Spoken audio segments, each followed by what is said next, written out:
Take a journey, it's a tour of my own mind. Giving you all corners, the many treasures you find. Fun times and the life of what makes me. All right, ladies and gentlemen, it's your man, D. Tramont, Darron Tramont. Welcome to another episode of I Am Tramont.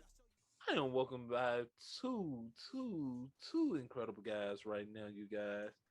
We got the first man right there, Mr. He's from Life's A Botch, also the co-host of Past the Ox. Ladies and gentlemen, we have Mr. Highlight, aka Dwayne Dickhead. What's going on, Brody? What's up, people? What's up? Glad to be back. How y'all feeling, man? Sir. Feeling good. And then also, we got the man behind the scenes. I had to pull him out for this incredible conversation. Ladies and gentlemen, we have Mr. Derrick. How you feeling, D? I'm good, man. I'm good. Nothing sleep can't help. Bro, that's pretty much it, man. That's the truth. Come on, man. Come on now. Bro. Yeah, glad to be here. Man, I'm glad to have you on again. You brothers been on here multiple times, and I love it, and I really appreciate you guys for taking that time and joining. Yes, sir. For sure, bro. For sure. Ladies and gentlemen, we got a interesting topic today. So everything don't need a part two. And that's for movies, some music, it's everything. So today we are talking about terrible sequels, ladies and gentlemen, and we went through some, and I tell you right now, our minds, our time, and our energy regret it. So me and Dwayne, we both took out the time to watch the sequel to How High, starring Lil Yachty and DC Young Fly. Now, Derrick, I know we talked off screen about it. I know you say you haven't seen it. Nah. So before I ask Dwayne, if you had to make a prediction of how bad this part was, what would you say if you had to compare how bad? If you had a rating, how you think we will compare that? You said DC Young Fly and who was in it? Lil Yachty. Lil Yachty. Yeah, I'm pretty sure that was absolute garbage. Dwayne? Not because of DC Young Fly. And that's who actually saved the movie, honestly. Even D. Ray Davis can save the movie, and his role was terrible. Hey man, he's in a lot of bad stuff. I think the only good thing D. Ray Davis was in was probably Barbershop. Yeah. That's the only thing. Barbershop 1 and 2. All right, Dwayne, I see that look. You thinking of something else? No, he been in a lot of Johnson Family Vacation he was in. He had a nice little, he wasn't in there long. I didn't really like that movie. He was in Johnson. What scene? I used to love that movie. What scene? The opening scene, man. He was right when it was in the lot. He was the That's right, when that by the truck show. He just had a fake Jamaican accent. That was probably That's right. That's right. Why is that the most imitated? Like, why does everybody want to do that accent? What is with Armand? It's so cool, Armand. I just want to do it. I just want to go to Jamaica one time and do it and see how they will react to it. Everybody look at you like you crazy, man. Man, I'm telling you, dude, you ain't lying, homie. Shoot, I'm Jamaican. Okay. I don't have an accent. You're right. Like, you're right. That's true. I didn't grow up in Jamaica. Like, my family, they all have a strong accent. I talk to them. It sounds normal to me. Boom, I'm good to go. But I just don't sound like it. So, like, that's one thing with movies. I wish that I don't care which role you're doing.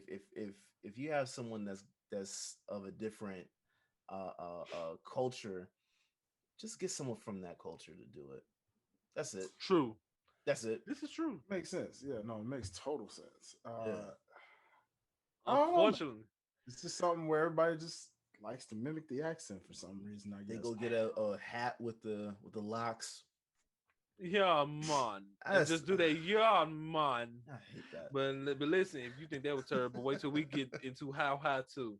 So let's kind of talk about it. Let's get into it. And so in the beginning of the movie, Derrick, and it confused all of us who ever seen this movie. Beginning of the movie showed Lil Yachty at work late at night in the drive-thru. Two girls pull up, ask him to smoke with them. They get him high and threatened to tase his balls off. Yes, yep, your face is literally how my face was. They literally got him high and threatened to tase his balls off. So Dwayne, when you first watched that scene, like whoop, your face. It, listen, man, that to me, when I saw that, I was already ready to throw the movie away just off the fact that like who gets jacked by some women just from getting high and trying to threaten to cut your balls off? Like, what kind of plot you think of with that, man? Like, I don't know, dude. Like that, and then that whole scene was just. I think the only thing kind of helped that scene out was Carlos Miller, because I was shocked to see him in the movie. Was he? Carlos, yeah, Carlos Miller was in it also. He played Lil Yachty's boss. Okay. One of the rare bright spots for me, I guess, of that movie. You know, he's anyone from I-85 South is, you know, kind of a bright spot, you know. So Carlos Miller did his thing, especially with the part of like finding the weed in the work shirt, and he's like, "That's my weed." And he's like, "Yep, but shirt. This is technically that's the property of this and that." You know, like, yeah, that's not like a Carlos Miller move. Yeah, but like to be honest, if we could be real, we don't even have to go deep into this movie how bad it was. Like again, like DC Young Fly was really the savior of this movie. I felt like if he wasn't in this movie probably would have never got recorded. Like that's how bad it was. Like I think by the time they found the weed Bible in their house, first of all, why is DC Young Fly and Lil Yachty staying in Lil Yachty's mama basement, and both of them in like way over 20? That was the thing. Why is D. Ray Davis playing a thug? He is too damn goofy to play a thug. Yeah. And then what was weird was like I can't even think of her name. It's like this white lady. She stole their weed and trying to control people with the weed. And she says she's universal, but it's like that person who say, "I'm not racist. I got black friends." It was pretty much like that. And DC Young Fly and Lil Yachty thought they had freaking superpowers to get their weed back. No, that movie was just terrible. I try to get hope because how classic the first one was. But Dwayne, Derrick, like I said earlier, not everything deserves a sequel. Drumline, for example, how terrible that sequel was. You know, I didn't realize that even had a sequel for the longest time. When I found out, I was like, I'm just not gonna watch it. The first one was, to me, ended on a good note. I didn't need anything. Did you ever watch it? Yeah. Did it continue the story? No. Yes, but no. Not to me. It did to a degree, but it didn't. How did it connect to the first one? I feel like continuing from the first one by having Nick Cannon on there for those past couple minutes. Because to be honest, it wasn't just Nick Cannon. Remember, it was also Nick Cannon's rival / senior. Mm-hmm. You got a point there. He was also in it, and he was the director who took Dr. Lee's place for this new generation of drummers. This is a sequel that I still hate, but I understood where they were trying to take this in terms of new generation, new class. Obviously, you can't use Nick Cannon in them because by this point, obviously they're no longer college, students. So you have to set a new class of people. Now, going the route of a girl trying to make the drum line, I don't know. That felt kind of typical. That looked kind of like an easy route. Like, oh, she's got to go through the hazing, and she's getting hazed even extra and more because she's a woman, and this and that. Yeah. Oh yeah, nah. It wasn't doing it, man. Like the acting was horrible overall. Yeah, it was terrible. It was horrible. Terrible. And the girl who played in the sequel as Delene Rose was the same girl who played Aaliyah in the Lifetime Aaliyah movie. So that should have gave you a hint there. Yeah, that should have gave you Alexandria Ship. Yeah, Alexandria Ship, man. Yeah, man. Yeah, that called Lifetime. Yeah. This is I, Lifetime. yeah, that's just them. I'll tell you what didn't need a sequel at all. What's that? Hangover. Yeah, they drawn that out. 2 and 3. Yeah, they drawn that out. It was the same exact story, just in a different location. Like I thought the first one was perfect. Don't need to do anything to it. But Even Mike Tyson was funny in it. Mike Tyson was hilarious. Yeah, but 2 and 3 didn't. That made no sense. It was more so of a cash grab. That's pretty much all it was. You could tell that the studio just wanted to make more money, and that's because there was nothing about the story that was like, cool. It's like you're just doing the same thing over and over again. I'm good on that. Like I actually think sequels make sense in some places. Like for example, with like Toy Story, for example. Okay, good, great. It was I forgot how many years in between the first two, but it made sense. The story was well developed. The it was had great pacing to it, and actually even the last couple ones after that were just was right up there. I think they're coming out with another one if I'm not mistaken. Yeah, they did Toy Story 4 in 2019, which was pretty good. That was actually really good. I enjoyed it. I know that they say supposedly they're gonna work on another one for like Disney Plus as a miniseries. But hey, it's a lot of movies like you just said, like Hot Tub Time Machine. That didn't deserve a sequel at all. I didn't watch it. I watched the first one, but I didn't watch the second one. I turned it off after the first 10 minutes. That's how terrible it was. Okay. Yeah. I know and here this is a sequel that a lot of people for some reason don't like. I loved it. I loved it. Matrix Reloaded. I only seen the first Matrix. I never seen the sequel. I never seen the sequels. Never. See, Reloaded and Revolutions to me were phenomenal.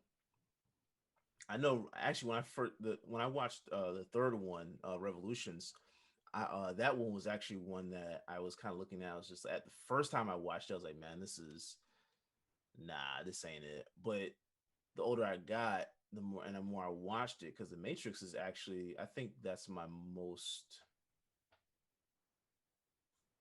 outside of Toy Story, Tarzan, and The Lion King, The Matrix, the first one, is my most watched movie. Like as a kid, I was watching those other ones just like almost every weekend. But The Matrix was like my most watched movie. So I was like, I need to go back and watch the second and third one multiple times, and I did, and everything connects very well, which is why I'm excited for the fourth one. But it's almost kind of like rare when a movie series pans out. Like it's very rare, and especially when you're talking about years later coming out with another one where that actually makes sense and pans out. It sometimes you look at it, it's just like, that's so not to hear needed. you say that. So to hear you say that it depends on story. So how do you feel about the Friday sequels? Do you feel like they fit the story, or you feel like one didn't completely match? Like for me, I don't consider Friday After Next as a Friday movie. I consider it as an Ice Cube Christmas movie because it doesn't connect next Friday or Friday. Next Friday kind of connect with Friday by him, Debo breaking out of jail for revenge, saying how Smokey went to rehab, how that all they connects. Yeah. But Friday After Next, it didn't. It was just talking about Craig and Day trying to get rent money. That's all it was. And see, like I agree with that, but like that's excuse me, that's the reason why I almost didn't really want to see another one. Yeah, because I don't see how you can bring everybody back doing the same exact thing. That's why Chris Tucker said he didn't want to come back playing that Smokey. He was like, which makes complete sense. He like, why I'm a 50-year-old man while I like still smoking weed. So that makes a lot of sense, bro. Well, I don't think you wouldn't stop liking smoking. I I don't think you would be doing the exact same thing. That's my only point. Like, Yeah. I don't think we would still see them in the same scenario. And if we Yeah. were, that's dumb as hell. I don't want to see that. That's Everyone, insult to our intelligence. right? And honestly, with as much as Ice Cube has done over the years with producing movies, I don't see him. I just didn't see him, doing that. Like, if you were going to bring those characters back, do it, where it made sense. Guess what? Now it doesn't make sense to make it at all. Especially at the Pops died. Yeah, Because you I feel Pops like ain't there and Debo's gone. Like, come on. I felt like that was the only two hope. Like, I agree with you. Like, it won't make sense for them to be in the same position. It probably had made sense. If Debo never died, it made sense. Hey, Negro, I still need my revenge. I don't care. It was 26 years ago. I want my revenge. That makes sense. But now, if they make the movie now, what's it going to be about? Just going to be a terrible Friday movie. Yeah. I don't want to see that. Like Barbershop 3. That was terrible in my eyes. Horrible. Barbershop. I think the only good thing about Barbershop 3 was Nicki Minaj's body. That was the only good thing. I'm sorry, like, you can't lie about that. Yeah. I'm glad you. Well, yeah, I forgot all about Barbershop 3. I was gonna just do one step off and say one of my worst sequels is freaking Hair Salon, because that was supposed to be somewhat of a sequel to Barbershop 2. It wasn't it supposed to be like a spinoff or something? You talking about Queen Latifah movie? Sequel? Beauty Shop. It was tied. Beauty Shop. Freaking whatever. See. Well, I enjoyed Beauty Shop. It's just because I like Queen Latifah. I enjoyed Beauty Shop. It wasn't that bad. I love Queen Latifah, but I'm gonna be completely honest. It was bad there. Beauty Shop was not it. There's been a nice look cast. She hasn't had a lot of hits. I didn't bring it down the house part her last big movie. I didn't bring it down the house part was the last good one. Wait, was that with Steve Martin? Yeah. Yep. Yeah. Big, yeah. But even that I didn't really enjoy. I just it was cool, but I didn't really enjoy it. Set It Off was like the last movie that she did that I enjoyed, because that one that she did with Common, I was just like, just right. You wasn't feeling just right. Nah, man, just right felt so wrong. Like I just, there was nothing about that for me that I enjoyed. But see, I'm glad those movies didn't have sequels.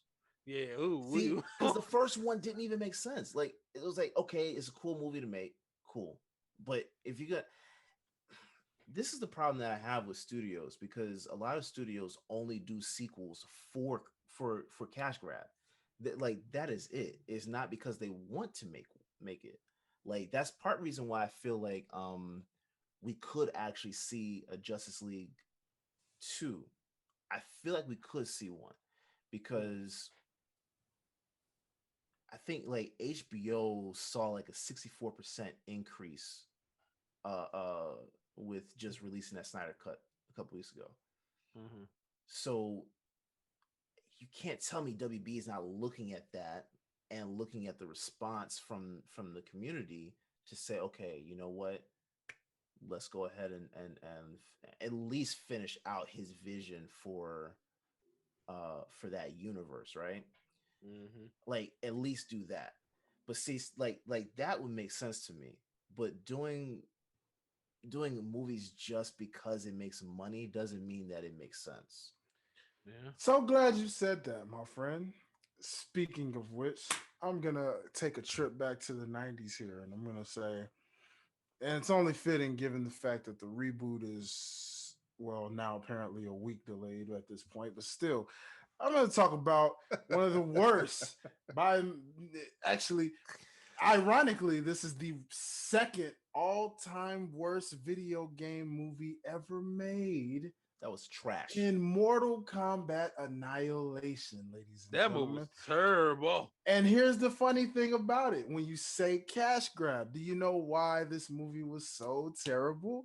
Because it was completely rushed from the success of the original first one. the fact that it was so popular, it did so well. None of the actors, with the exception of Liu Kang and I believe Kitana, who they already said had no charisma anyway, which didn't stop me from crushing on her. She was pretty, so hey, I didn't care back then as a kid. But the funny thing is, I did research on this movie and found out, okay, why do people think this movie was so bad? And then, because I actually kind of liked Annihilation as a kid, I did, I thought I was like, yeah, it's still cool. It's Like Mortal you said, Kombat, as a right? kid. It still had Liu Kang, you know what I mean? And I saw Cyrex, Smoke, and all of those guys. So I was like, well, cool, but when I look back at it, I see why. Because yes, a lot of the kids, they tried to put too many characters into this one, for one. Two, a lot of the acting scenes do kind of come off as corny now, looking back at it, like even cornier than the original. That was a lot of stuff that happened back then.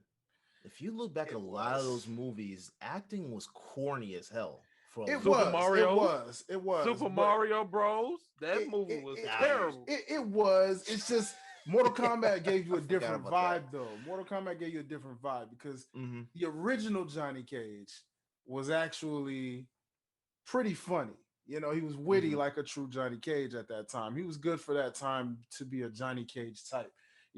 Cocky, witty, and just hey, those are $500 sunglasses, asshole. You know what I mean? Just like saying little things like that, just tell you, okay, yeah, that's Johnny Cage for the time being. Yeah. But see, what's interesting, speaking of Johnny Cage, he was killed off in the first freaking 2, 3, 5 minutes of the movie, right? Yeah. And the funny thing is that wasn't even the original actor from the first one, because he was directed and was supposed to get I believe it was a pay extension. And they decided, he saw the contract, he saw the script, and he was like, oh, so this is what y'all gonna do. And he just went ahead and left the set, and then they throw this other Johnny Cage lookalike dude in there, and yeah, he's dead. Just like that. Freaking Sonya, Raiden didn't return the original Raiden. I mean, just there was so many different. They took characters in and out and just swapped them in and out, and all of this was because of a cash grab. Like you said, it was like they just wanted to put it out like, oh man, this was successful. Let's go ahead and hurry up and just there's Annihilation. Boom, boom, boom, boom, boom. We're gonna hit y'all with it. Yeah, and it didn't pan out. That's what I hate about studios, because that's all they're focused on is the money and not the product. Because if you make a that's the thing. If you make a quality sequel and it hits like just as well as the original, guess what you can now do? You can make a third one, right? And you're gonna also sell a lot with Blu-rays, collector's editions. You're gonna sell a lot in that. So why would you make a movie horrible just for the initial cash grab when you can actually make more on the back end? But they're not thinking like that, because let's take just another terrible sequel, The Seed of Chucky, and then right behind The Bride of Chucky, completely destroyed the legacy of Child Play 1, Child Play 2. Okay, I guess Child Play 3. You can. I didn't like the whole military camp thing, but you can throw that in there. But throwing in Seed of Chucky was like, no, The Bride of Chucky. And you were like, okay. You know what? I actually enjoyed Bride of Chucky. Bride of Chucky was kind of funny. I enjoyed it as a kid. Seed of Chucky, not so much. Yeah, and that's another thing. Seed of Chucky came right after. First of all, they promised, they said they was gonna make Chucky scary again. A year after that statement, they released the Seed of Chucky. What in the world was scary about the Seed of Chucky? Nothing. See, I didn't see that one. I gotta go back. You didn't see the Seed, bro? You gotta go back and watch. They literally put. It was a scene where Chucky and what's her name, Tiffany, were changing their son's diaper. He's a damn dog, for one. And Tiffany said, "See, it's a girl." And Chucky said, "What are you talking about? It's okay, son. You a late bloomer." How? He a dog. How? He's a who sway? and then the boy had a pen problem. Chucky and Tiffany end up fighting each other, and Tiffany and the boy end up getting in human bodies. Mm. Houseway. I mean, yeah, yeah. Terrible. Well, Just terrible sequels. Just a terrible movie.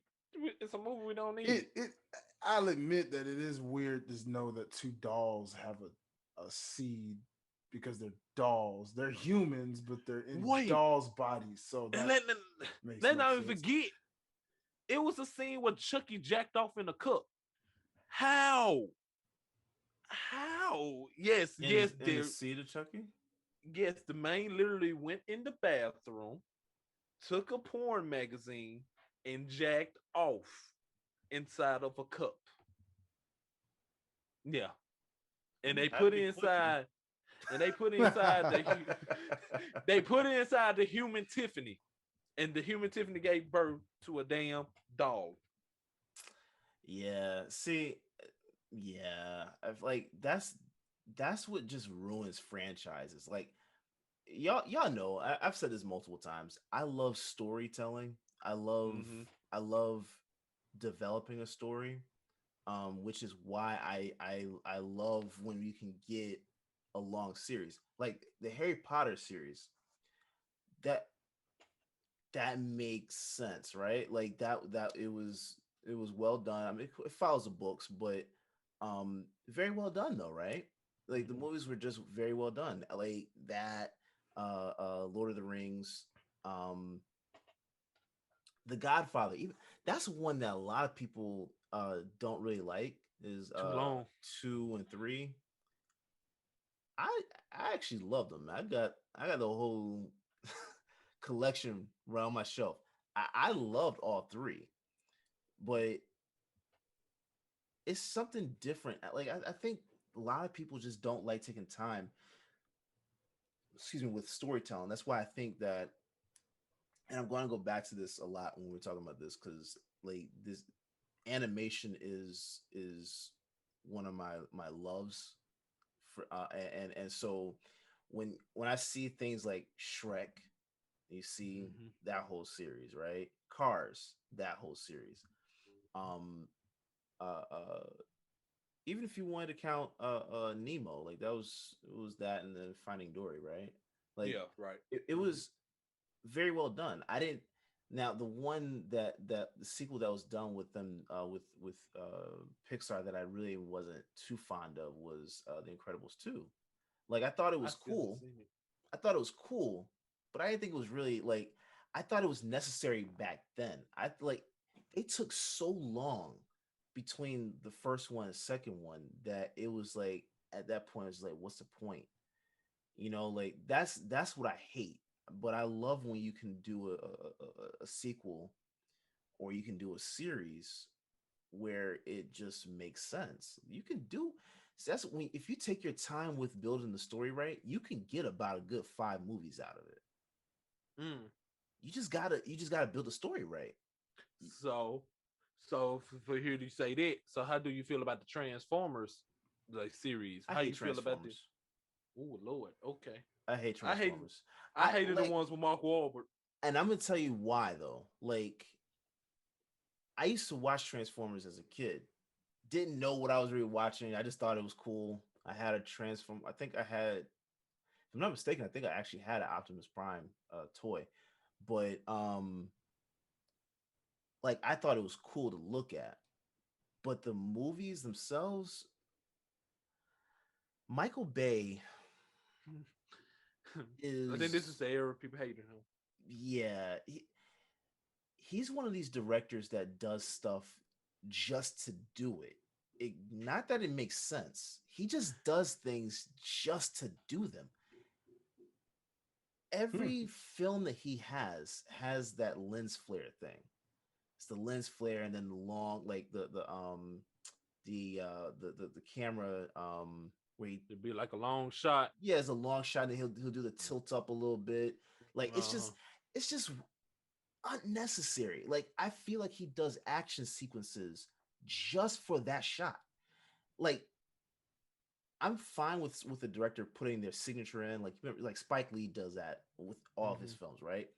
That's Hmm. cool. I like seeing your signature. But if your signature is literally just this lens flare with everything you do, with this dramatic pushing all the time. Come on, man. It doesn't do anything for the movie. I actually thought that Transformers was better with Shia LaBeouf. I agree. Much better. I thought it was better. And those are the only ones I remember. Those are the only ones you remember, yeah. And I don't count 3 when I say that because I don't like 3. I never watched 3. I never cared for 3. I'm telling you guys now. Shia LaBeouf was in that one, but I never cared for 3, and I don't want to watch 3. Well, I just care for when they lost Megan Fox, they lost me at that point. I was like, nope, it ain't the same no more. Okay. If you don't want to watch that, if you don't want to watch 3, maybe I'm of the minority. What's wrong? I don't care for Megan Fox. I don't care for her thong. So I'm not the only one. Bro, it's so distracting when I'm watching a movie. Don't touch me with that. It's so distracting for some reason. And I hate saying that. I said it to someone the other day and they were like, why are you looking at her thumbs? I said, I don't know. That jump's just it's always in the camera. Like, I just don't know what it is. It's just weird. Like, I have nothing against her, but I really don't even think her acting is all that. Yeah, she got real Union level. You think she's that high? You think Gabrielle Union that high? I think Gabrielle Union is above Megan Fox. Okay, that's a little bit fair. I think she's above Megan Fox. Megan Fox is. I think about the same for me. I'll say this: if Megan Fox didn't have sex appeal in Hollywood, what would she have? What would she have? What's there? There's honestly, there's no talent there. Okay, so I'm gonna hit you with this. Okay, since you said that, how you feel about Lisa Ray? Because I feel like you can debate about her acting skills. I feel like her beauty takes her far. I think that's what it is. I actually think she does a good job. I think she does. I think she does a good job for what she does. Oh, okay. All of us was she. Nah, I give her props. But if you go back and watch Players, it was early on though. That was early on. Players Club. I'm like, I give actors leeway when they're just coming in. Like, yeah, it's when you're 10 to 15 years in and you're still on that level. Come on. That's why I said I didn't really enjoy a lot of Queen Latifah's films. Because to me, I thought she plateaued years ago. Ooh, you think? I think so. And I love Queen Latifah, man. She's from Newark, New Jersey. I'm from Newark. I think she's East Orange, if I'm not mistaken. But she's from Jersey. I love Queen Latifah. But her acting is kind of like she leaves something on the table with everything she does. And know what? And I'm gonna combine that. You said how her acting is, and we talking about terrible sequels. I'm gonna combine that with my favorite. I like the very first version of the movie, but all the other ones was I could debate about them. Is the House Party series 1, 2, 3, 4, and 5? If you want to count 5, even though that went straight to DVD. Yeah. All right. More like straight to TV. Straight to TV. That didn't even go to DVD. That went to TV. It premiered on television. Look, on demand, It does not count. It did not see 4 doesn't even count. That didn't make the big screen either. Okay. Shoot. I was about to say I don't even remember seeing 4 or 5. Okay, so 4, that's when. Okay, so House Party 3. Let's go from House Party 3 because we can all say House Party 1 and 2 was classics. 4 is 3 in grown up form. Grown up version. So House Party 3, it was about Kid getting married, and Marcus Houston and Immature. The first version, Immature, you could tell how they were trying to push it into their direction because they had a lot of more scenes than Kid had played. I think it was really Immature and Chris Tucker because that was Chris Tucker's first movie. So they were just really trying to get them more leeway. Yeah, that was Chris Tucker's first movie. Then was Oh. Friday. I don't know why I thought Friday was the first one. No, it makes it House Party. Okay. See, here's what makes House Party so underrated, not just in the fact of like the fact that it's iconic. It's rated on the fact of how iconic it is, but it's underrated in the fact that that was the first platform for a lot of famous comedians. Yeah, Martin, Bernie Bernie Mac. Mac, Yeah. Chris Tucker, Yeah. freaking Ronaldo Ray, Yup. John like Witherspoon. That's when people AJ really. Johnson. Yup. You know what I'm saying? Like Tisha Campbell was in that too, right? Tisha Tisha Campbell. That was her first Campbell. movie. Her first Yeah. role. like it put a lot of people on. That's Even actually old how girl, she and Martin met. old girl Right. from Baby Boy Yup. too. Yeah. Old girl from Baby Boy. Taraji? Yeah. Nah, not Taraji, the mother. Jordy's Mother. mother. I think you said her name already. AJ. Is that her name? AJ too. Nah, AJ Johnson is the The- crackhead from Friday. Yeah. That's right. Okay. Yeah. Shoot. Yeah. See. Yeah. Yeah, and like again, immature because I think right after House Party 3, like a year or two later, that's when Marcus Houston ended up getting on Sister as Roger. Oh, wow. Yeah, House Party Yeah. really platformed a lot of people and set their careers off in so many different ways. And it goes unnoticed. You know what I mean? Like it's real under the radar how that happened.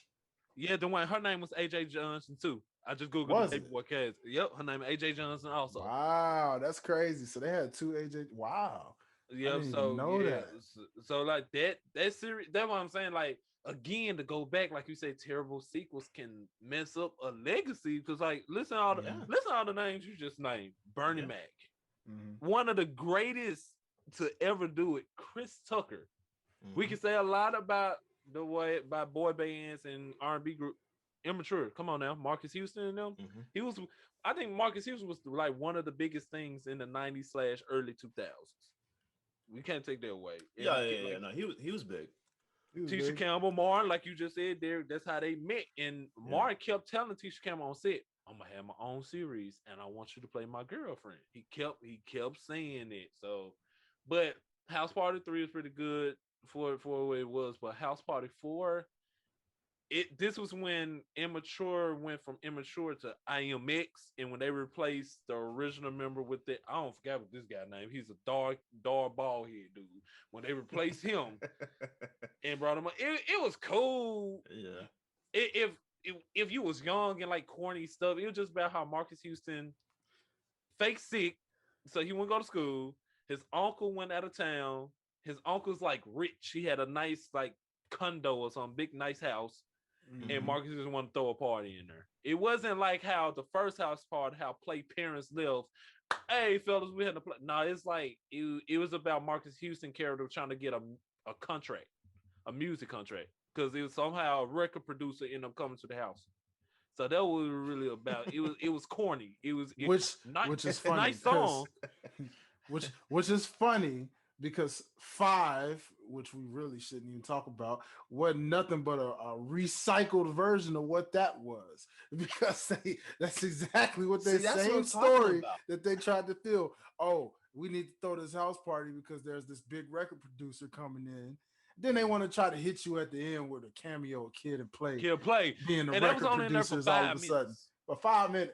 Well, not even 5 minutes. It was just the last scene in the freaking movie where they just was like, oh, hey, guys. You know, they're like big time record executives now. You know what I mean?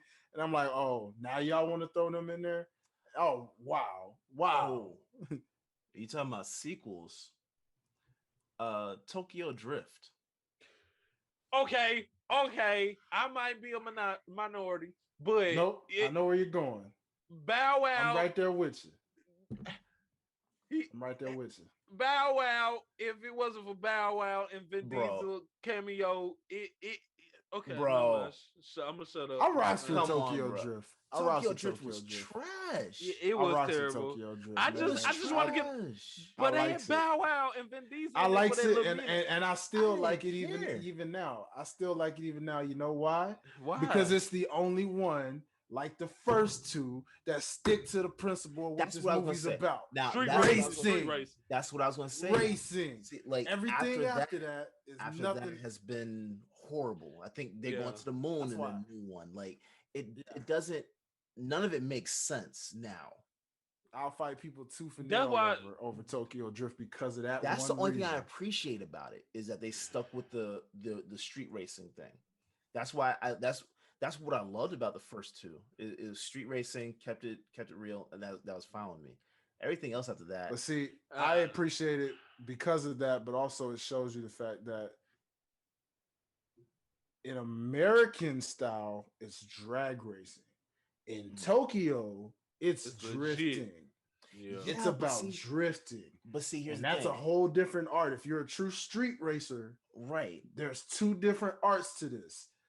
They brought you a different art of what the traditional drag race is. But So let me they had just to say give you this that. though.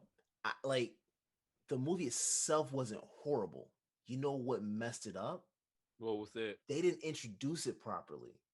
Mm. You going from Too Fast, Too Furious, right? To straight to dead. To that, bro, like it was come on, man. And then to save the movie, you bring Vin Diesel to like The piece end, everything in, yeah. and then you go Now, within it. Come on. now, if I'm being honest, I didn't care for Too Fast, Too Furious. Whoa, that's my favorite one. Hold on, That's man. my I didn't care favorite for that. one. Hold on, man. I didn't. Man, I got Sorry. Hold on, Now, man. how you Sorry. just say you argue tooth and nail for Tokyo Drift? That's how I I am know. about Too I Fast, feel Too you, Hold on, Furious. man. but Too they Fast, Too lost me Furious was because good. they lost me with that one because Vin Diesel wasn't even in that one. It was That's the all Paul point. Walker. And I didn't. I didn't care. was that like, that part. I Vin didn't care Diesel about. and Letty were the reason why that. But freaking listen series took though, wait, off. but It's- listen, Paul if you Walker watch, added oh, to I it. think it was, Paul Walker. I think added Paul to Walker. it, sure. Nah, Yeah, he but if you adds think to about it, watch the first one, bro. Like the way it ended, it made sense for It not to made have Vin sense. Diesel in the sequel. It made sense bringing in Tyrese That's why I and wasn't mad everything. at it. That's why I wasn't mad at it because Yeah. they went their separate ways. separate ways. And Now- all it's doing is following where Brian went. Okay. Yeah. Just like Tokyo Drift followed where Vin Diesel went then. No, it didn't. He was at the end. He was at the end. It makes perfect sense. He was at the bro. They put him at the end to save Exactly. the movie. No, No. it's not even about saving. bro. Dude. No, it You was just literally to said save the going movie. separate ways. Why Yeah, would Vin Diesel bro. suddenly be in Tokyo? all Bro, of a the sudden? story for Tokyo Drift doesn't even follow after Too Fast, Too Too Furious. Fast, Too Furious. It's not supposed to. It's It's really not. it's not. Because you That's, just that's said why it made no sense. two separate ways. That's why it made no Why sense. would Vin Diesel suddenly end up in Tokyo all of a sudden? That's what we Because- trying to figure out. That's what I'm trying to find out. Exactly. Why in the You hell? just said separate why ways. are you in Tokyo? So if he just went a separate way, it makes sense for this man to be in Tokyo, bro. Nah. 'cause Where else you is he know, gonna be? New York? He's Florida? running. He's running. Why is from the Paul Walker in cops. Florida? Why is he in Florida? Why is he It in made Miami? more sense for him to be down there. No, it did. For what? It made more sense for him to be on the run as a Where's cop. the first one based at? I think they were in Uh, Cali. Cali. So how you go from Cali to Florida? You drive.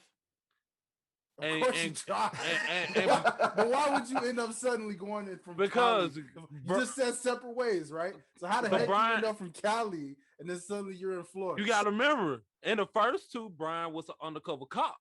Yeah. gotta remember this. That's why So it he makes was- sense. okay in That's why it Cali. makes sense. Why would he be an undercover cop in Florida? Cause he could be looking for a suspect that's big to get. You see? Makes sense to You me. see?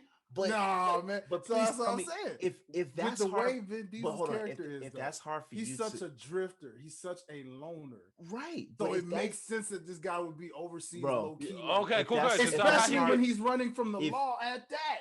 But if Brian's story is hard for you to follow, how is Vin Diesel's from going from Cali to Tokyo make sense? Yo, it's Because not. Yeah. he's on the run from the law. Tokyo. How So he is get to Brian. Tokyo?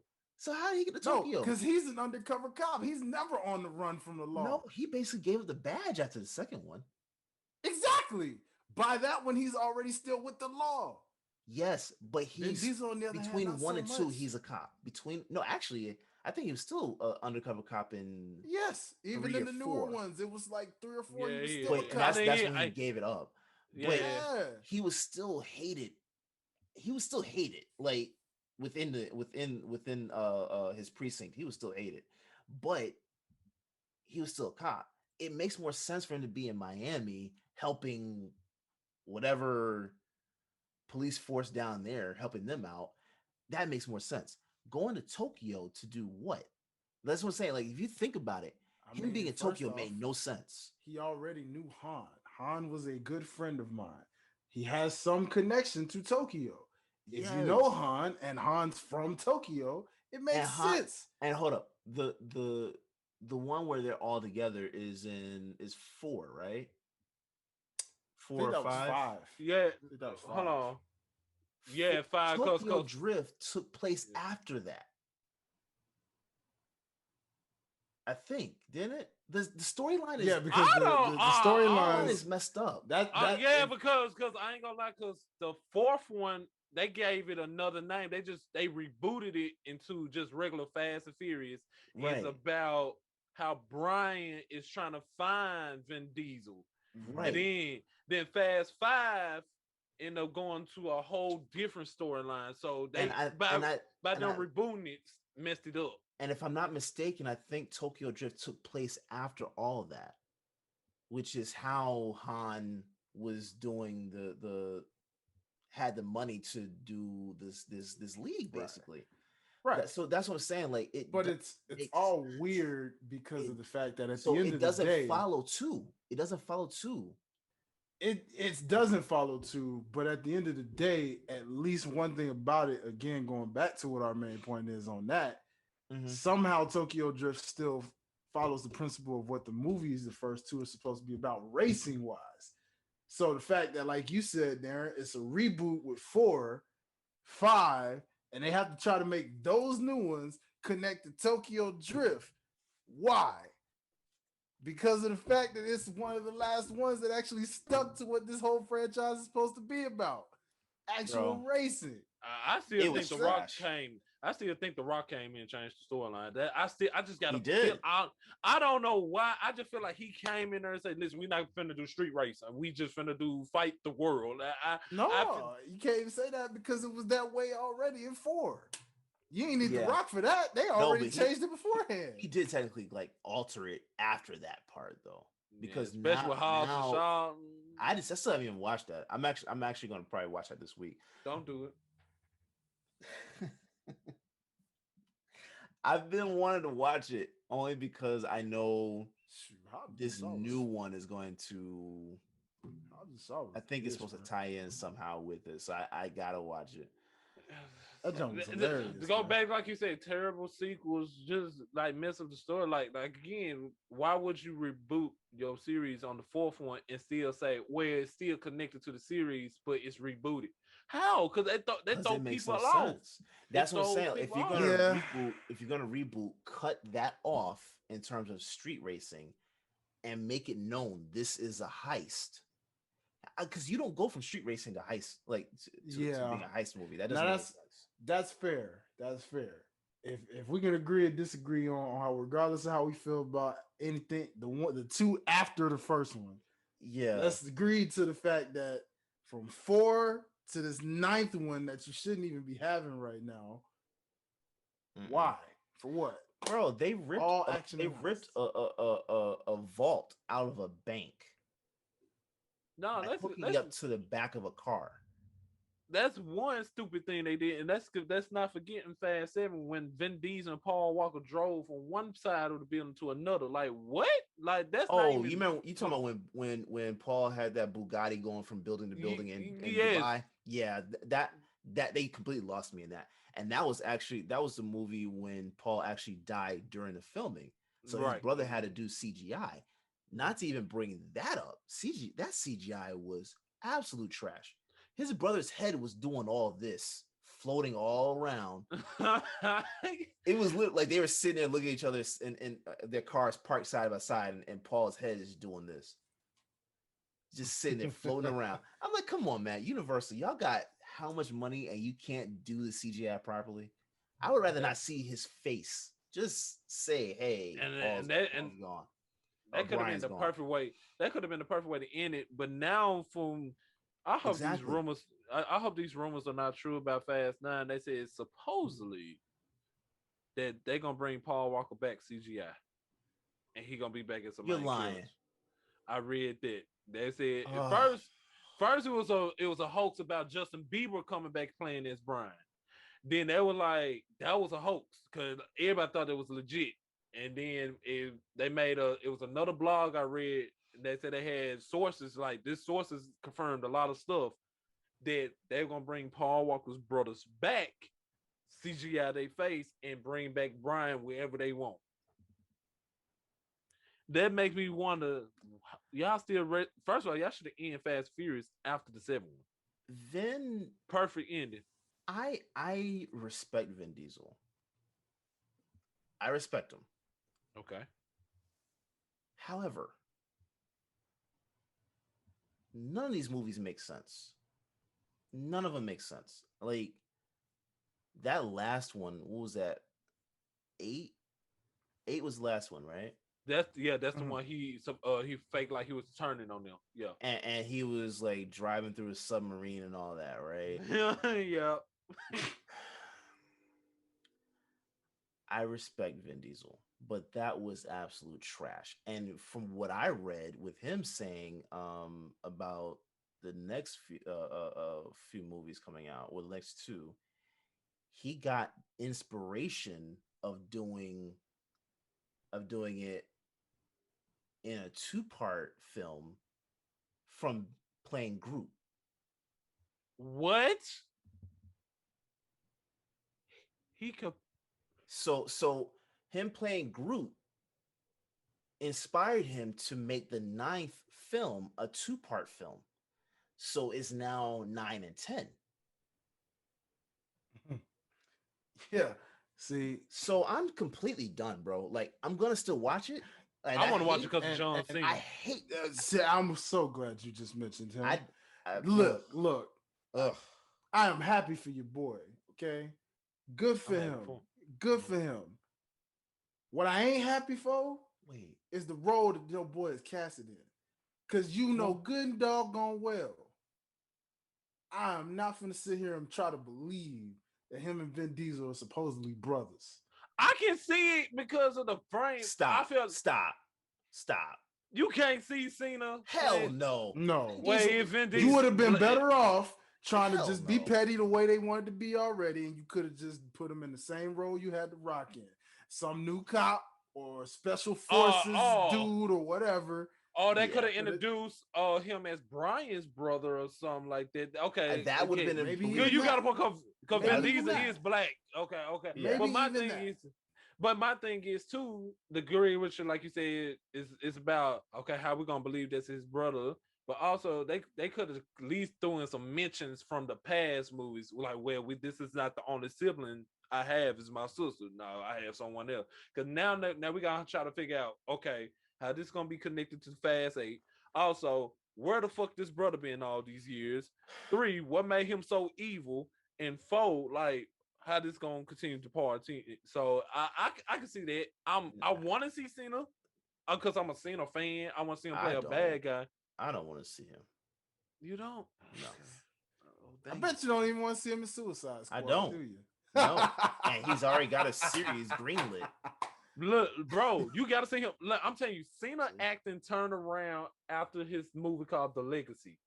That movie was pretty good. And Bumblebee. Was that when he was a wrestling coach or something like that? No, that's Legendary. No, I didn't watch. That's a good movie because he played a drunk brother, and his acting skills on point. I take that back. I said the name of the movie wrong. Not The Legacy. It's The Reunion. The Reunion. Him and his siblings reunite after their dad passed away. That was a pretty. Who was in that? Just John Cena. That's the only big name was in that movie. Everybody else was like, I didn't watch that either. That's a good movie too. The last John Cena film that I watched was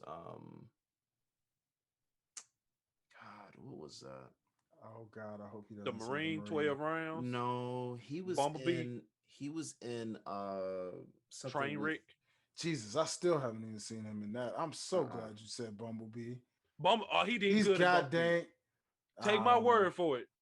I got Hulu. I'll let you use my. I got Hulu. Trust me, I could watch it. It just Bumblebee. He did good. Transformers lost me after 2, so even with Bumblebee, you just gotta. He was in that film with Mark Wahlberg. And Oh, Will talking about Ferrell. Dad is Home. Yes. Dad is Home. That was good. That was good. I'll give him that. That was yet another movie that didn't need a sequel, but okay. Yeah, that's actually a enjoyed Didn't even it. see the first Actually- one. Oh, you didn't see the first one? Grown Ups didn't need a sequel, No, that one definitely didn't need one. which apparently Stone Cold was in, and I didn't even know it until I saw the sequel somehow and was like, "Oh, Stone Cold's in this movie." That Wow. one But didn't need one. no, That's I was the something one. But I special. actually like Daddy's Home. Yeah, Dad is Home did deserve a sequel. It made That- sense. It made sense. They did a good job with it. They It did made a good sense. job. It- Now, it- what I it don't make want to you- see is a third. That I do not. Now want they to are making a third with John Cena having a longer time and more lines. That they talked about this since the second one had dropped. See, now do you see why I said what I said? Do you see? But Dad is now- Home now 2 that- it made all you sense do. though. Daddy's So, Home more 2 sequels. Daddy's Home 2 was It, phenomenal. it made sense because it showed, okay, so the first one about Mark Wahlberg and Will Ferrell hating each other. Part 2 shows why they act the way they act as fathers by introducing their father. So it made sense. Yeah. It made sense. Yeah, But like it you was- said, it was I don't good, want to see but no I third don't one. want to see a third one. See, I don't see wanna that, see that again, that's another cash grab because that makes no sense. I don't see where you can evolve from that story. Yeah, That makes no sense. you know what? Let's just go down the list and I'm gonna name some sequels for y'all. Okay. I'm gonna name some sequels for y'all just from my little list of horrible sequels that just run the gauntlet of this terrible sequel sequence. All right, let's get to this. I bet Batman and Robin's on that list. Please. Actually, no. I like Batman and Robin. It should. I like You the liked it? corny. Hey, listen, as a Batman, Batman person, with nipples makes as no a sense, kid, bro. you don't look and pay attention to that as a kid. I did. It's my was weird. childhood. That It's was my I guess you childhood. like I the didn't care about Amazing that. Spider-Man series too, huh? No, actually, I don't. Okay, good. Didn't good, care good for job. it. Oh, Yeah. speaking of But the Spider-Man. Batmans, I was just like, hey, it was Batman. Speaking I of didn't care. Spider-Man, Speaking of Spider-Man, that Uh-huh. third one should have never been made. The No, second so makes sense. That third So- one. No, hold on. Before we even talk about sequels, let's just talk about this.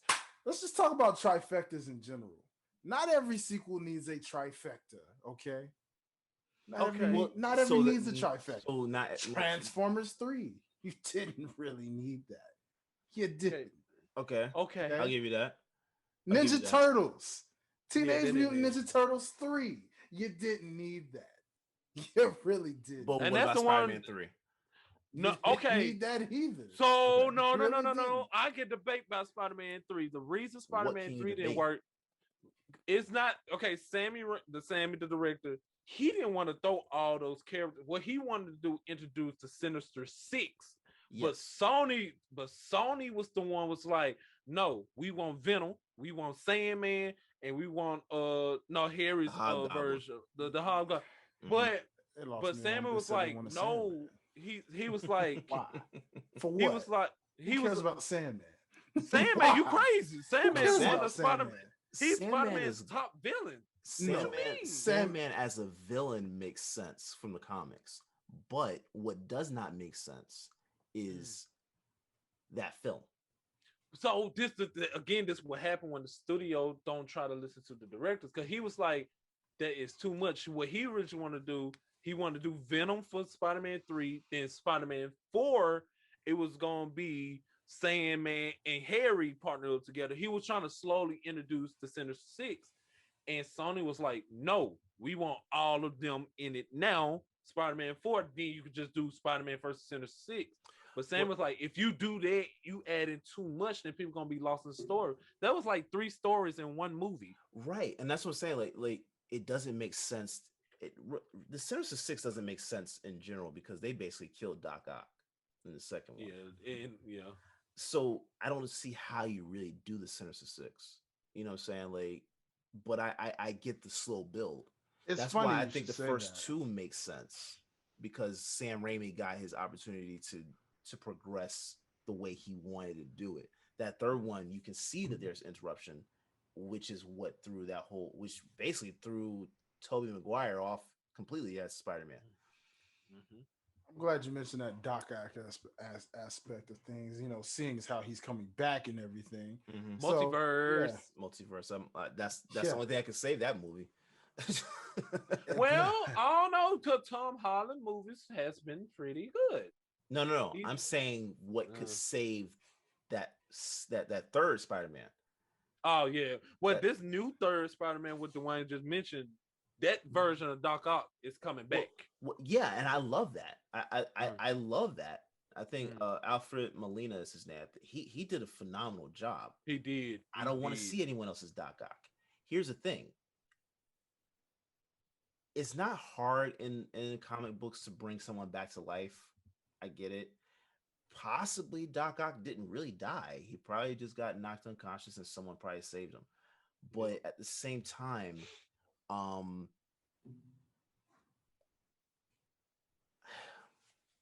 what really throws this whole thing off is that third one. I'm sorry. Because if I see Sandman come into this, if I see the Hobgoblin, he can't because Harry's dead. With Tom Holland's version, never introduced a Harry. Oh, you But talking no, about I'm if they saying- do the I'm saying, multiverse? yeah. If they do the multiverse story.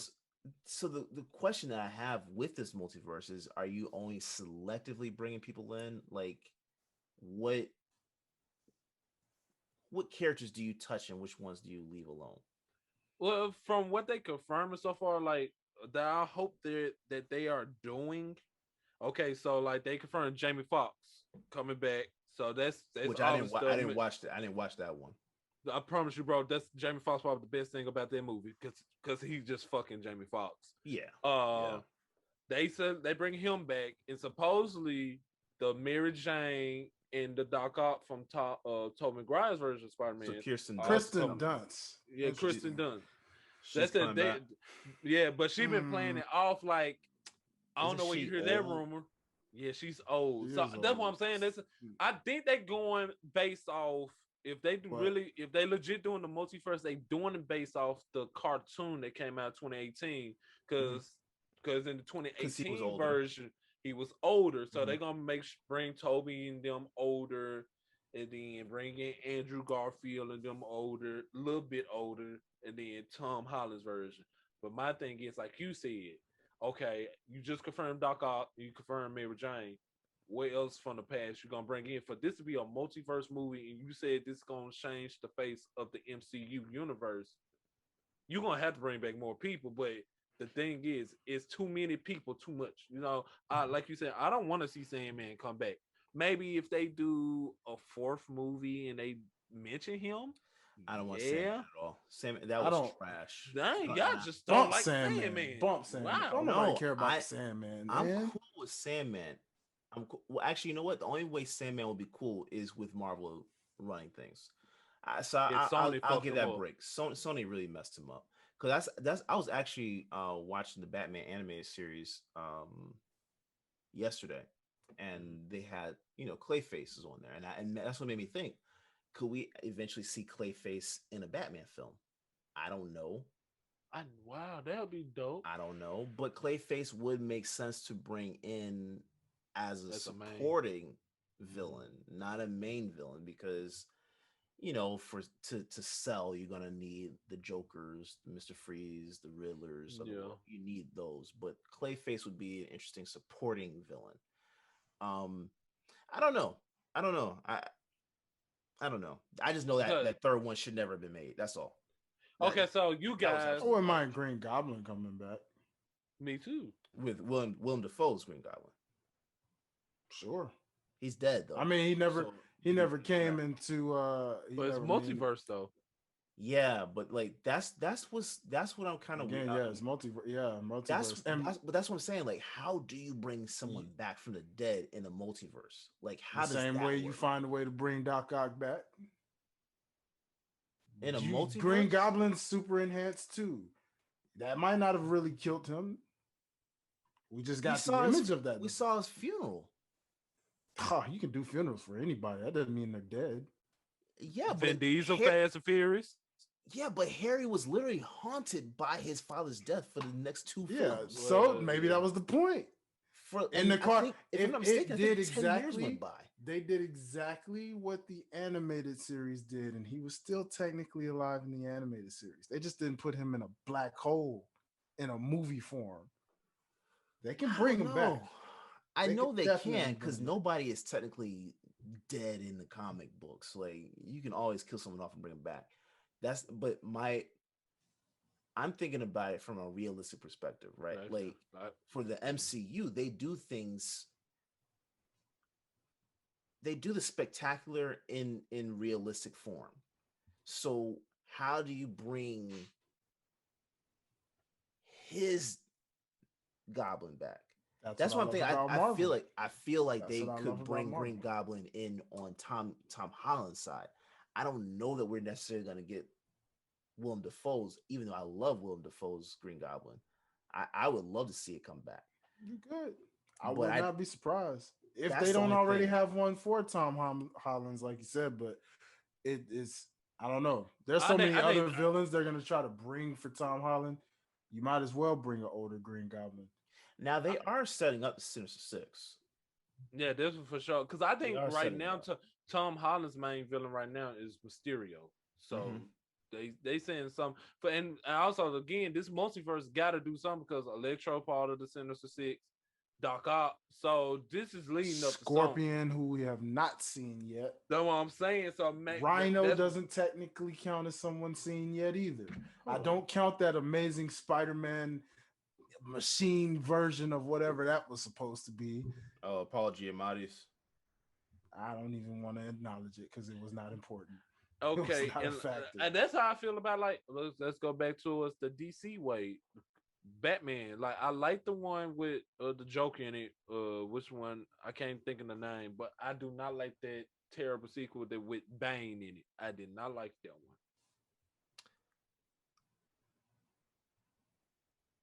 I did. Okay, so here's. I'm gonna say it like this. Wait, time out.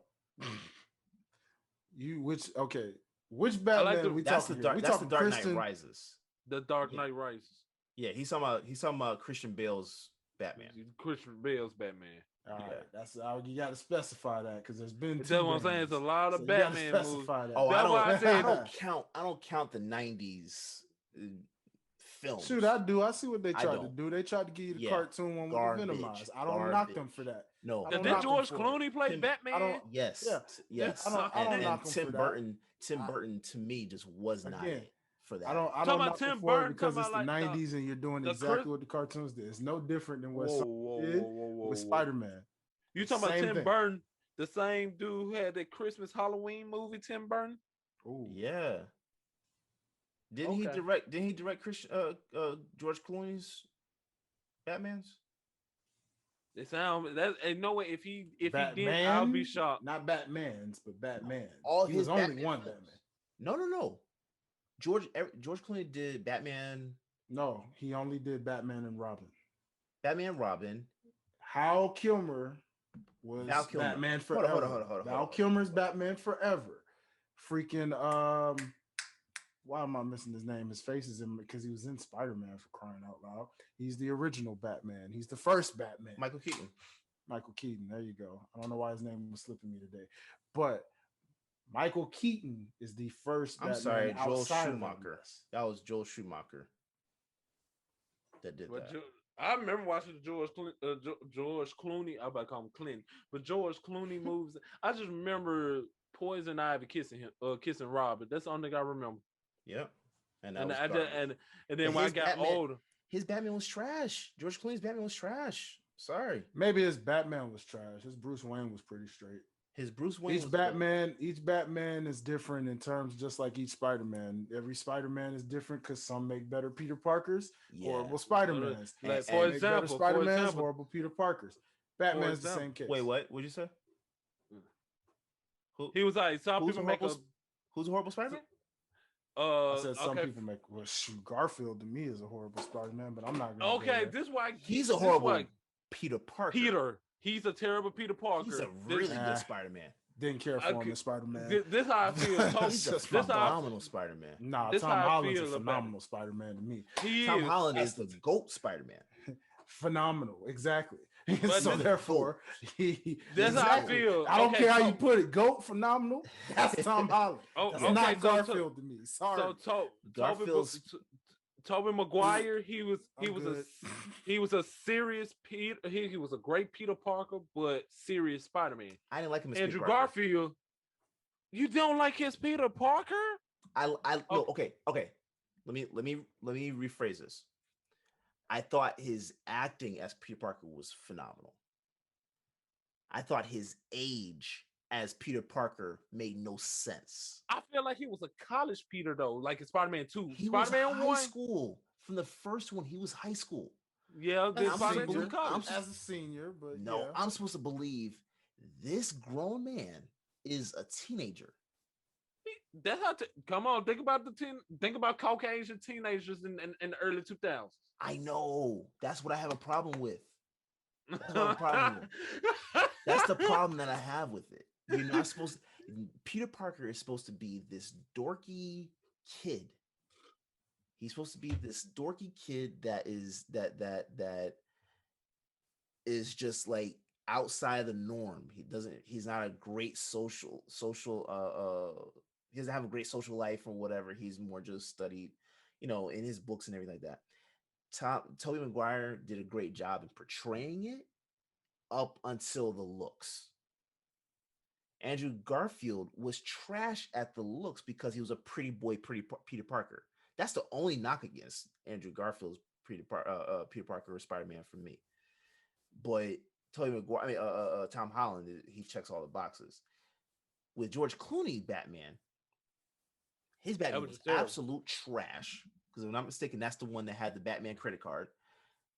He had the Batman credit card with the nipples, and we're watching With the him nipples. get dressed.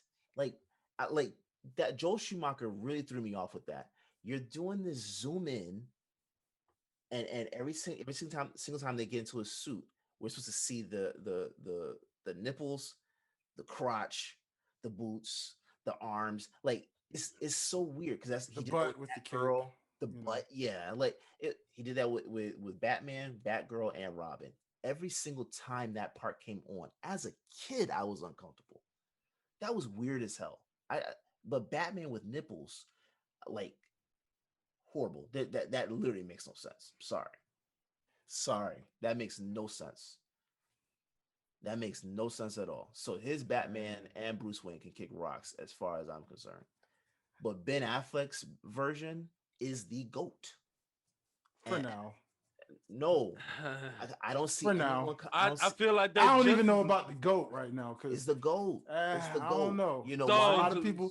Christian Bale still got a lot of people right now. I don't know. He has a lot of people, but I'm talking about for me. I'm talking about for me. Tough fastback. Batfleck is the GOAT. You know why? Because I mean, if I'm being honest, to me, it's Michael Keaton. But that's just which everyone I don't get mad when people say that. But you know why I consider Ben Affleck's version the true accurate version? What is it?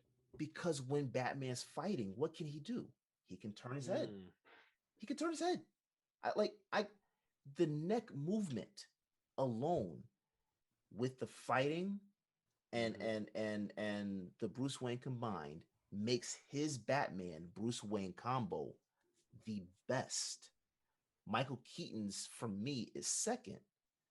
And it's not to knock him because his was actually the GOAT for me up until Ben Affleck's version came out.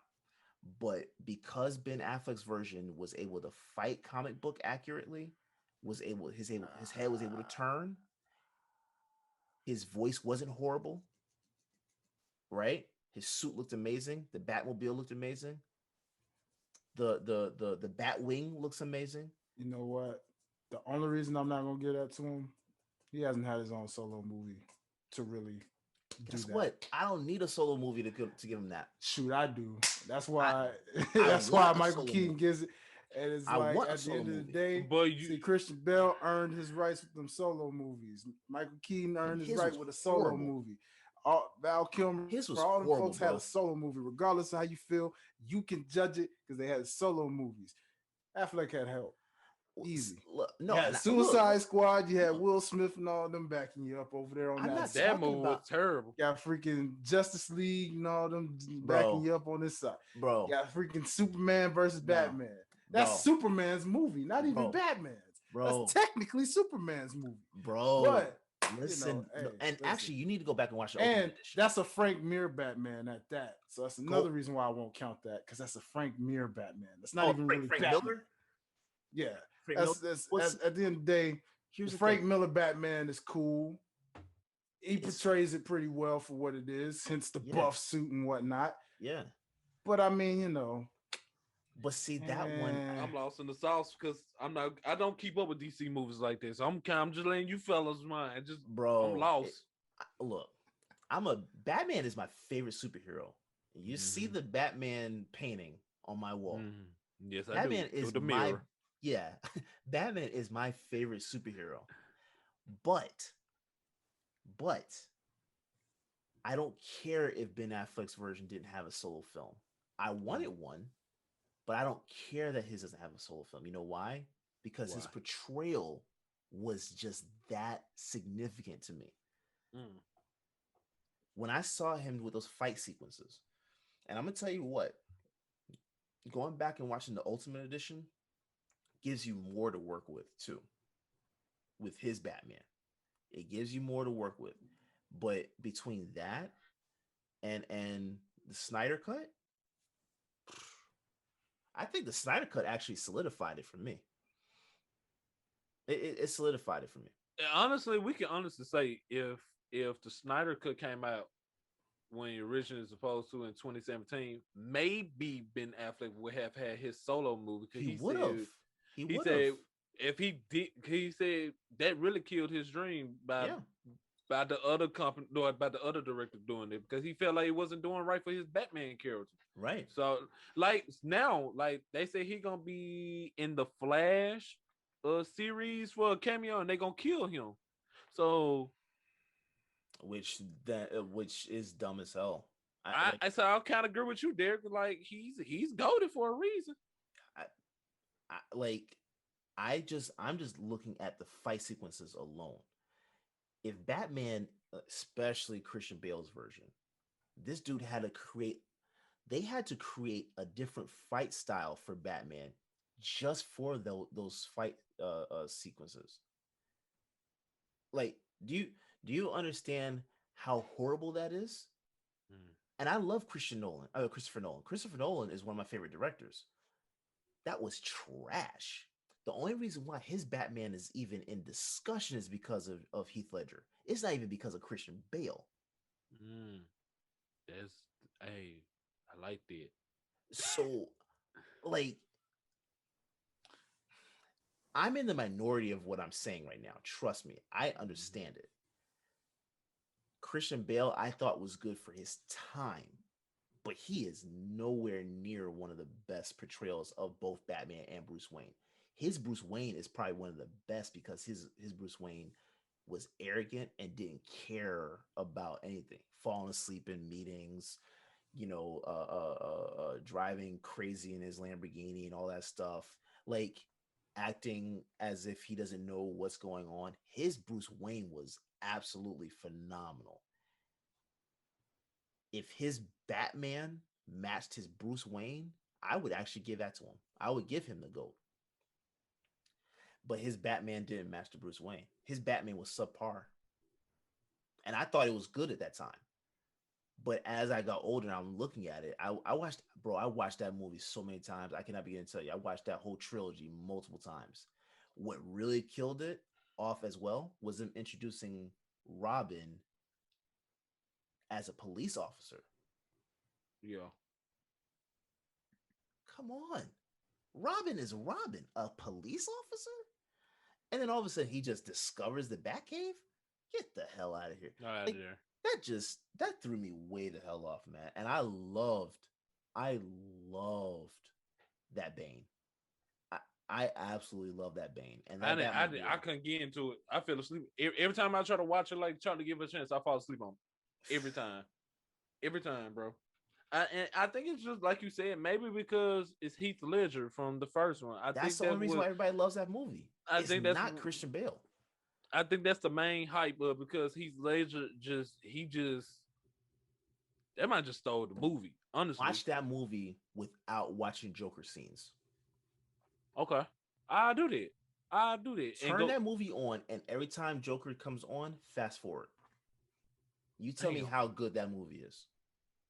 Man, I take you on your challenge, right? And then while I do that, I want you to go back and watch How High 2 as me and Dwayne did. And I promise you, you're gonna feel like us as soon as you turn on the first 5 minutes. I promise you. Can I smoke while I watch it? Yes, you can. You gonna need it. You gonna need a drink. While you're at it, Derrick, go ahead and I dare you to try to watch. And I repeat, I dare you to try to watch Step Up 2. Please don't. Oh, Honey 2. Please no. Scorpion King 2. I watched that. Hell no. And go back and watch X-Men: The Last Stand. While you at it. Any of those X-Men films were trash, bro. Oh, that's why I'm glad that Marvel got the rights back. So hopefully MCU gonna be better. No. See, you're the Batman guy. You're the Batman guy, aren't you? You're the Batman guy. He's the X-Men guy. Yeah, no.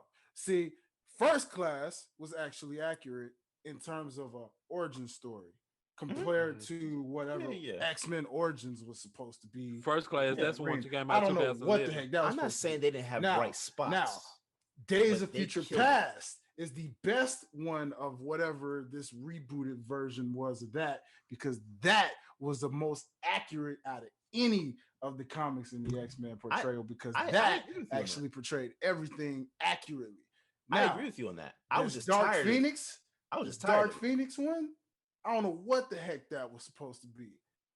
That's I don't know what that was supposed to be. So I got a question for you, Dwayne. So for you to be the X-Men guy and you seeing how these stories feel, if you had to personally make a guess, how would you think the MCU would take care of this comic, and how you would think they would do better than Fox? Do you think they're gonna take it a better way, or do you feel like they're gonna be like a supporting cast? A lot of people say Spider-Man.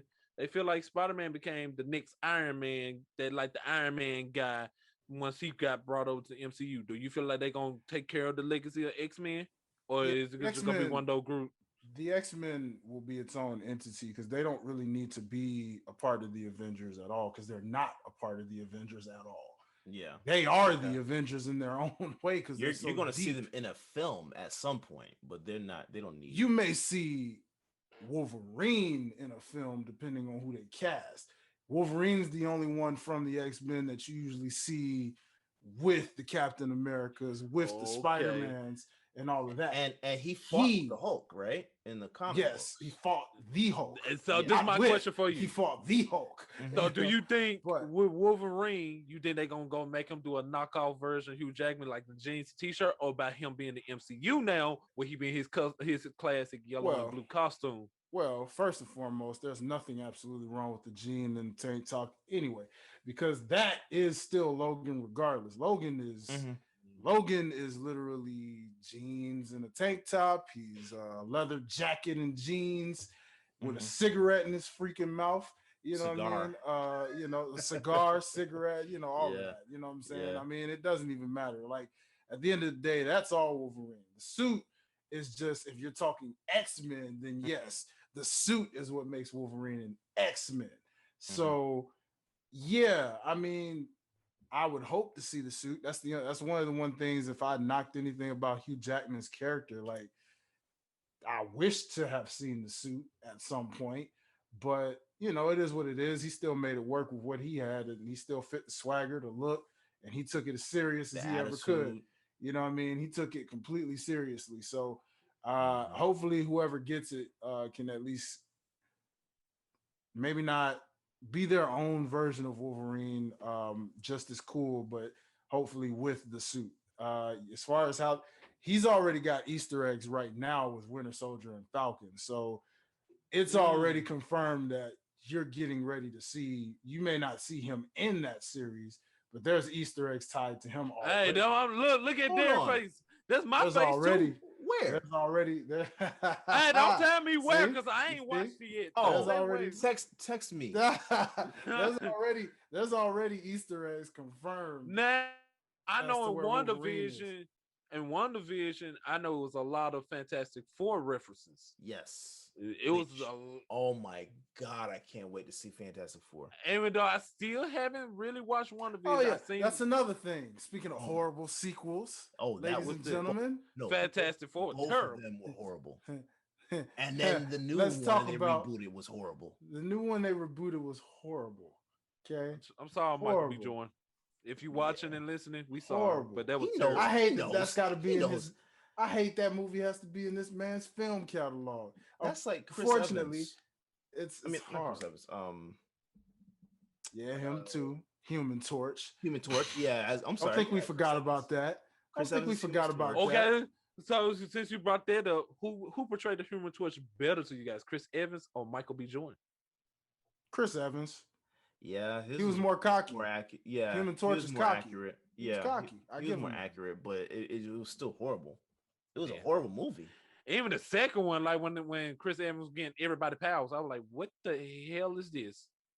I was like, yeah. Well, that's I see what they tried. That's a real thing, but that was supposed to be a scroll. Super Scroll is the one that has all the Fantastic Four's powers like that. That was just them trying to rush all of that and using Is Human that Torch what they to were do trying it. to do? Yes, Super Scroll. It's called a Super Scroll. The Super Scroll is as you saw with Captain Marvel, the Scroll race.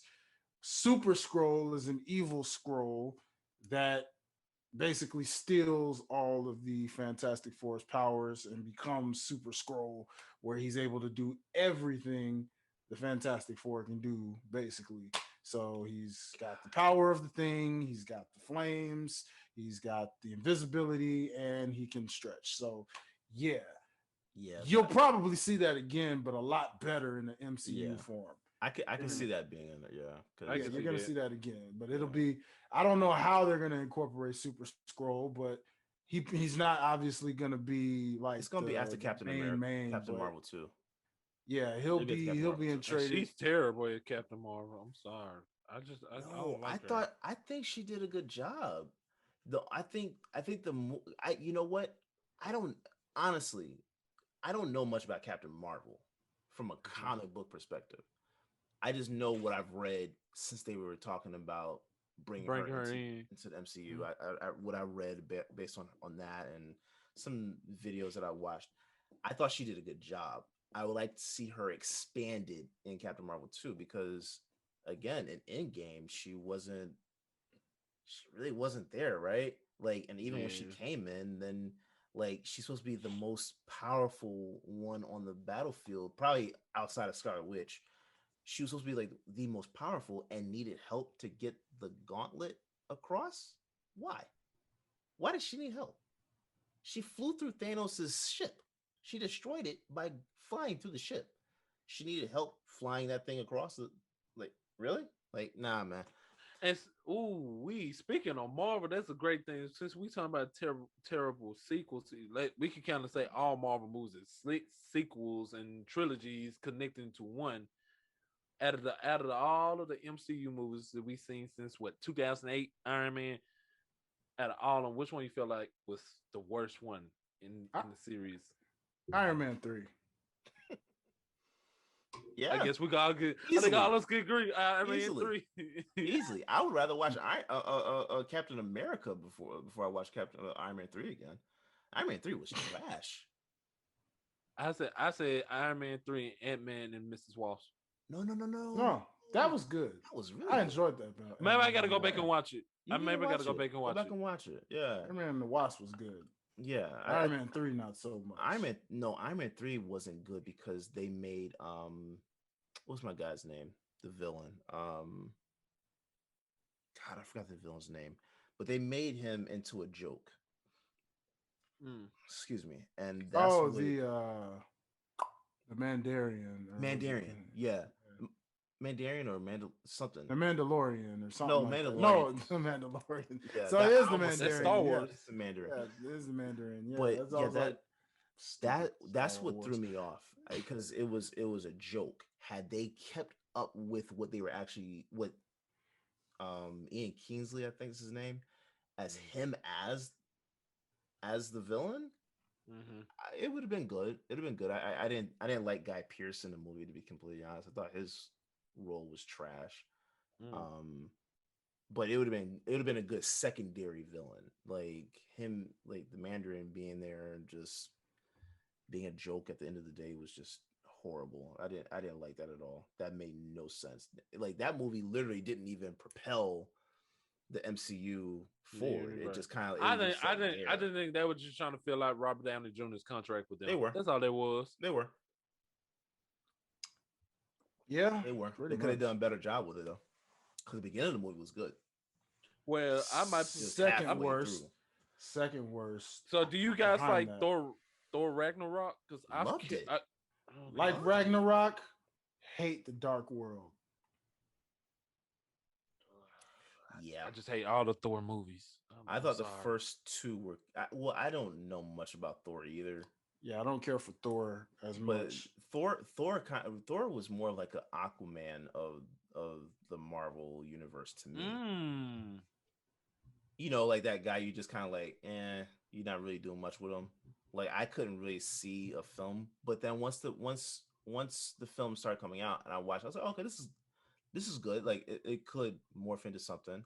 I didn't really care about the first two, but the second one was amazing. I'm looking forward to this next one because I love Ragnarok. Ragnarok was perfect.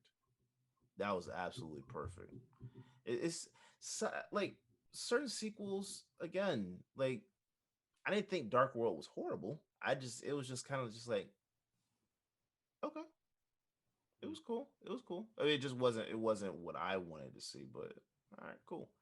I know I needed to see it to watch the rest of the MCU, so I watched it. But nah, I'm not into I'm not into some of the Marvel films, but majority of them hit.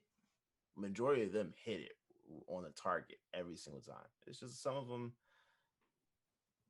Marvel is like hitting 90% from the field. What's that 10% then? What's that 10% they missing? So Iron Man 3 1. That pretty much accounts for like 8% of that, in my opinion. Okay. But then the casting issue with Terrence Howard as War Machine, to me that was just like, I like Don Cheadle. Don Cheadle makes sense, right? Like I couldn't see him going as a War Machine moving forward because like Iron Man, I can't. Iron Man. I can't. Let me tell you something, Iron Man. Nah, man. Tony, so I liked them doing the pivot to Don Cheadle. The casting of Terrence Howard originally just didn't make sense. So that would probably be the 10% for me. Pretty much everything else they've hit on. I don't have a complaint with Marvel after that. Hey, my brother, the people of Wakanda will be proud of you right now. Now that's a movie that doesn't deserve a sequel, especially Lonely Chasm. Unless it still does. Unless maybe if they follow the comic books and let Shuri, whatever pronouncing that, get the throne like she did in the comic books, maybe then. Not necessarily. I don't think they need to. You can have a Black Panther without Chadwick by having another Black Panther. You have a different Black Panther. There's different Black Panthers all throughout the comic. But his sister ended up taking the throne in the comic book, so they'll make more sense. But here's the thing: you have to introduce Storm. True.